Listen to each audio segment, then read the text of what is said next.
Hi everybody. It's Friday, so we made it. Okay. So I was a little wrong about something, but I was right about something else. So go figure. Okay.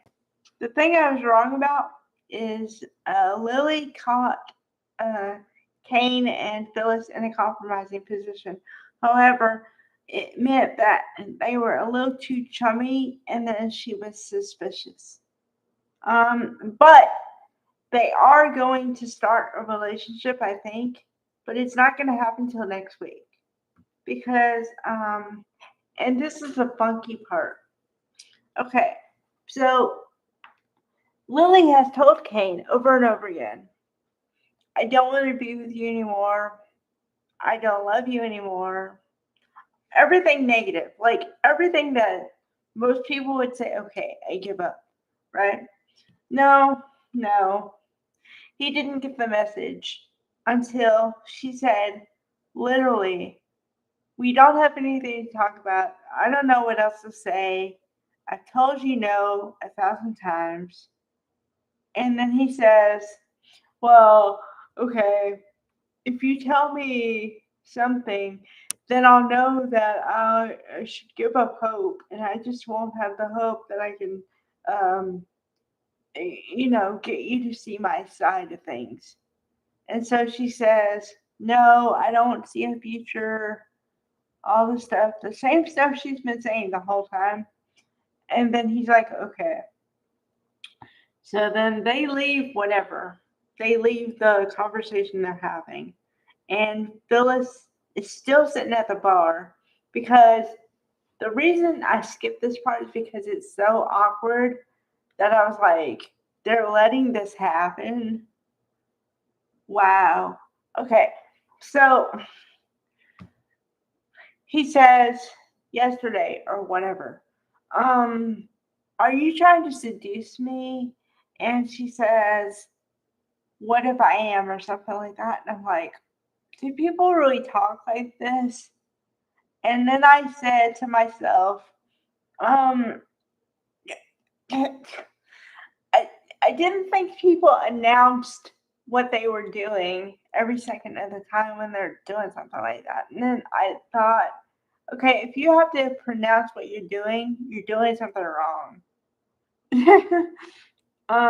So yeah. Okay. So then he, out of rejection, or right after rejection, tells Phyllis, um, well, what are you doing later? You want to have dinner? I'm like, okay. Okay. Meanwhile, on the other front, what I was right about. I was on the fence, and I had this question from yesterday. I said, I wonder if Matt, Mitch, whatever, knows that his wife is having an affair with Noah. Remember that? Okay. Well, I got my answer today, and swiftly. Okay, now you have to follow along the track, and you have to follow, or otherwise you're gonna get lost. Noah has been in the hospital for months, right? Bandage around the head, the whole thing, right? Okay, so he decides to go out of the hospital, sign himself out of the hospital against medical advice. And his parents come to see him, and he's not in the bed. So they freak out and they go, where's Noah? What happened to our son? And so the nurse kindly says he has signed himself out against medical advice. And basically, I can't tell you anything. And I'm screaming at the TV. Have you ever heard of HIPAA before? Okay. So, anyway, okay. So he's out of the hospital. Miraculous recovery. The only thing wrong with him now are the bandages. It's like not even a bandage, it's like three band aids across his head in one spot. And he goes to the club to see Mitch, right? And Mitch says, why does everybody think I'm somebody else? I don't get it. Haven't you told your parents I'm not that person? Yada, yada. Then we get into the good stuff. He goes, so how long have you been seeing my wife? And who initiated it? Her? are you? And I'm like, jackpot.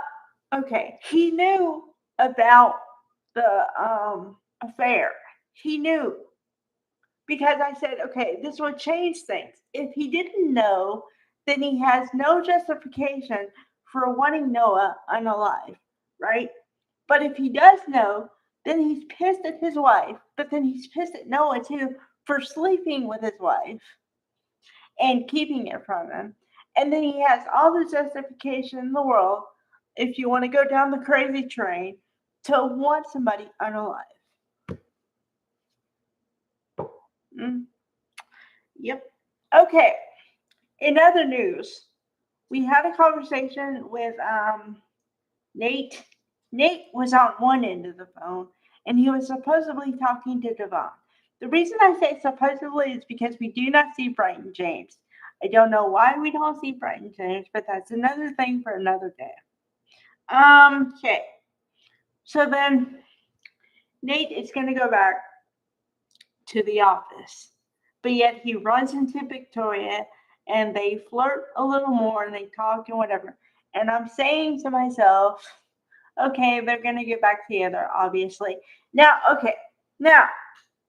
with all the couples getting together, this is what it's like, okay.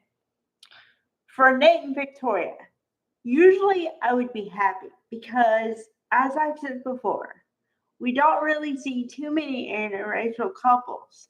We just don't. Okay?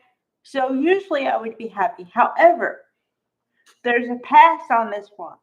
They were a couple before, but Victoria let her father talk her out of a relationship with Nate before. So why is it okay now? Why? That's the beef I have with it. Okay, number 2. Yes, I was the one pulling for Kane and Phyllis in the beginning. However, I am not for rejection relationships. Meaning, okay, somebody gets rejected by the person they really want, and then they go for second choice and start a relationship. I'm not with that. Why would you do that? You're basically telling the person your second choice, and are you okay with that? Nobody in their right mind is going to be okay with that.